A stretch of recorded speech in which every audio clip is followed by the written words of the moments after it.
Fui abordado em uma conferência durante o intervalo por um jovem seminarista anglicano chamado Daniel King. Ele tinha na época 27 anos. Isso foi há 3 ou 4 anos. Ele disse: eu sei que você está trabalhando neste livro. E acho que o que quero te dizer é que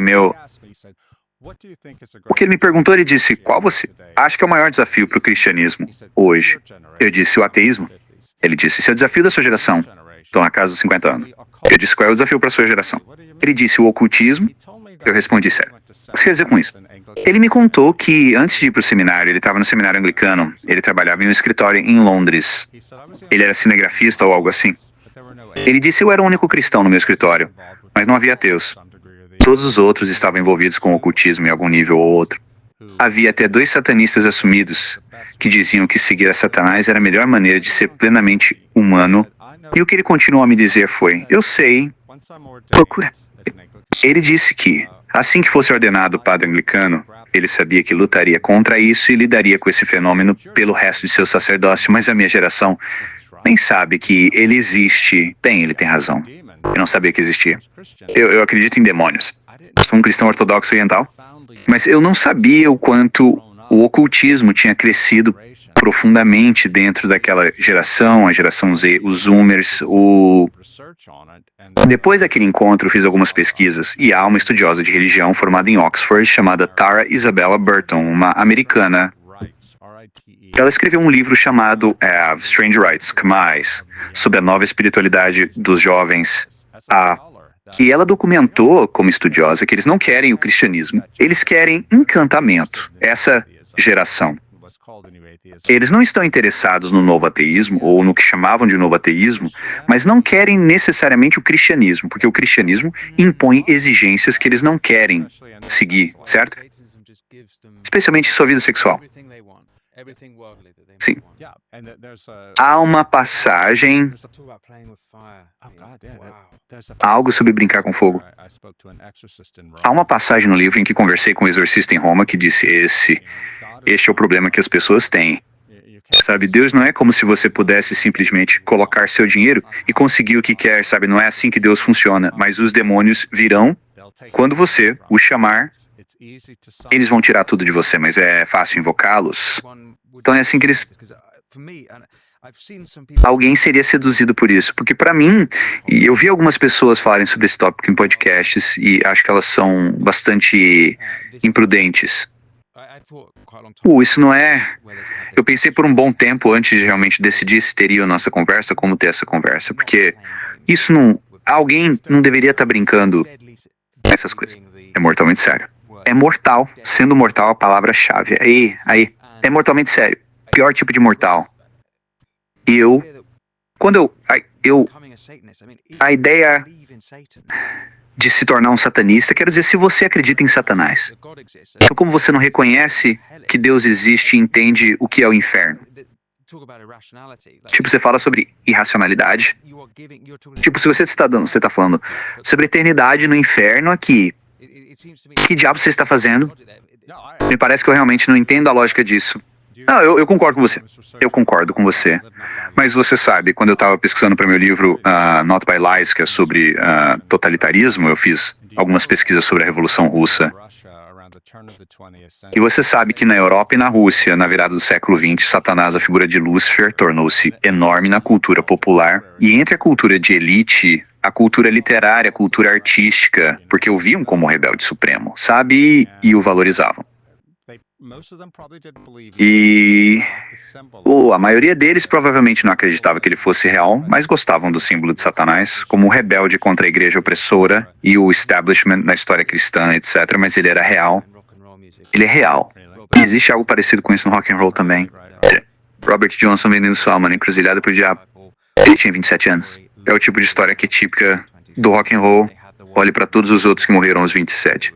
Eles tinham o mundo na palma da mão naquele período. Eles eram grandes estrelas, então perderam suas vidas tão jovens. Bem, sim, existe uma... Para mim, a história mais assustadora do livro, e a maior parte do livro não é sobre demoníaco e alienígenas, mas esta é uma parte importante. Dele é... Não se pode ter o encantamento feliz, o encantamento divino, sem o falso encantamento, o encantamento das trevas. Eu conto a história de um acadêmico que conheci por intermédio do meu pai espiritual. Espiritual. Para os cristãos ortodoxos, o seu confessor é chamado de pai espiritual. Ele é um exorcista treinado. E eu conheci esse acadêmico por meio do meu pai espiritual. Eu chamei o acadêmico de Jonah no livro. E Jonah era um ocultista de verdade. Ele conta como foi criado no evangelicalismo suburbano nos Estados Unidos, mas que não respondia às suas profundas questões espirituais, intelectuais. Então ele começou a se desviar para o esoterismo e eventualmente para o ocultismo mesmo. Quando entrou na pós-graduação, ele encontrou um coven de ocultistas reais, e eles o iniciaram. Ele realizou muitos rituais de adoração ocultista, muitas vezes envolvendo drogas pesadas, teve experiências demoníacas, algumas das quais ele acolheu, aceitando ser possuído e outras não, mas aconteceram mesmo assim. E ele pensava todo esse tempo que estava adorando deuses antigos que o cristianismo havia destruído. E, em certo momento, ele percebeu que não eram deuses antigos, eram demônios, então ele fugiu, tornou-se cristão e renunciou a tudo. O motivo de eu ter incluído essa história é porque acho que é um exemplo clássico de como muitas pessoas muito inteligentes são seduzidas por tudo isso, porque buscam mistério, significado e transcendência e não encontram isso em suas igrejas suburbanas, que são felizes e só querem que você se sinta bem, oferecendo um pouco de moralismo, uma leve elevação moral. E é só isso. Bem, essa geração está ávida por algo a mais cá. E nós na igreja cristã, nas igrejas mais tradicionais, temos esse algo a mais para oferecer. Mas muitos dos nossos líderes, dos nossos pastores, especialmente da geração Baby Boomer, simplesmente não querem pensar nisso, eles se sentem envergonhados, têm medo disso. E, assim, deixamos muitas pessoas vulneráveis. E, como eu disse, no mundo antes do iluminismo, isso estava em toda parte. As pessoas não separavam o mundo espiritual das outras dimensões. E isso é verdade no mundo de hoje. Essa foi uma das descobertas mais surpreendentes que tive quando trabalhei neste livro. Você já ouviu falar da ideia de cultura weird, com W-E-I-R-D? Joe Henry. Sim, antropólogo de Harvard. Ele fez essa descoberta, ele e sua equipe, cerca de 25 anos atrás. Eles descobriram que todos os estudos de psicologia realizados desde a fundação da disciplina foram, na verdade, feitos com indivíduos ocidentais e a psicologia da humanidade, que eles pensavam ser geral, a partir do que estudaram, era, na verdade, muito específica dos povos ocidentais. Pessoas que vêm de sociedades ocidentais, educadas, industrializadas, ricas e democráticas, pensam, vêm e se movem no mundo de uma maneira muito diferente das pessoas que vivem em outros lugares do mundo hoje, e de uma maneira muito diferente dos nossos ancestrais. Portanto, o iluminismo, a revolução industrial, a era da tecnologia e assim por diante nos cegaram para certas realidades espirituais. Digo, o Dr. Iain McGilchrist, o psiquiatra, fala sobre isso em seu livro fantástico, The Matter with Things, sobre como nos tornamos tão focados no lado esquerdo do cérebro, tão focados nas coisas, aceitando como verdade apenas o que pode ser provado cientificamente ou logicamente, que esquecemos o que a maior parte do mundo ainda sabe e o que nossos ancestrais sabiam, que existem diferentes maneiras de acessar a verdade. Existem algumas verdades que só podem ser conhecidas através da religião, poesia, liturgia, dança, arte e assim por diante. Isso não as torna menos verdadeiras, mas são verdades intuitivas. E para ser saudável, para ter uma mente saudável que vive na realidade, você precisa de equilíbrio. Bem, estamos extremamente desequilibrados. E isso começou no início do período moderno. Yuval Noah Harari, o ateu, é provavelmente o intelectual público favorito do Vale do Silício. Ele disse algo que é realmente favorito, ou eu acho, provavelmente. Ele disse algo muito interessante, no entanto. Ele disse que no início da Era Moderna, por volta de 1500, o homem ocidental tomou uma decisão fatídica. Ele escolheu trocar significado por poder.